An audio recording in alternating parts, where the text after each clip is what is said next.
Jack Driscoll began to notice memory problems and soon learned he has Alzheimer's. They gave me some tests and said, well, you're going to have it. Based on the test, Driscoll was able to prepare his family for what they could expect. I talked to my wife and I talked to my kids and let them know that maybe down the road I wasn't going to be the same as I was then. Testing for Alzheimer's may soon become much easier. A new study shows that a simple blood test called ALZpath could identify Alzheimer's in people before symptoms start to show. This may revolutionize the diagnosis of Alzheimer's disease. This blood test, it's going to make it easy and quick to diagnose this condition. The typical indicator of Alzheimer's in the brain is the buildup of proteins called beta amyloid and tau.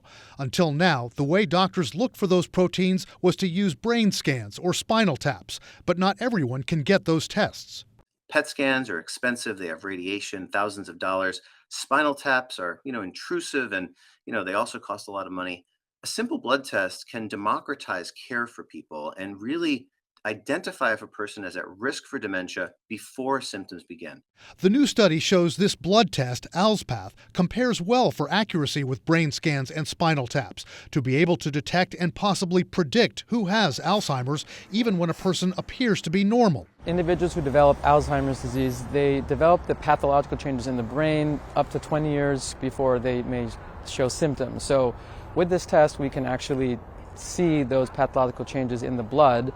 So yes, you may be able to capture this well before they develop the symptoms themselves. According to the Alzheimer's Association, more than 6 million people in the U.S. are living with dementia caused by Alzheimer's, and the number of people affected is projected to double in the U.S. in the next 2 decades.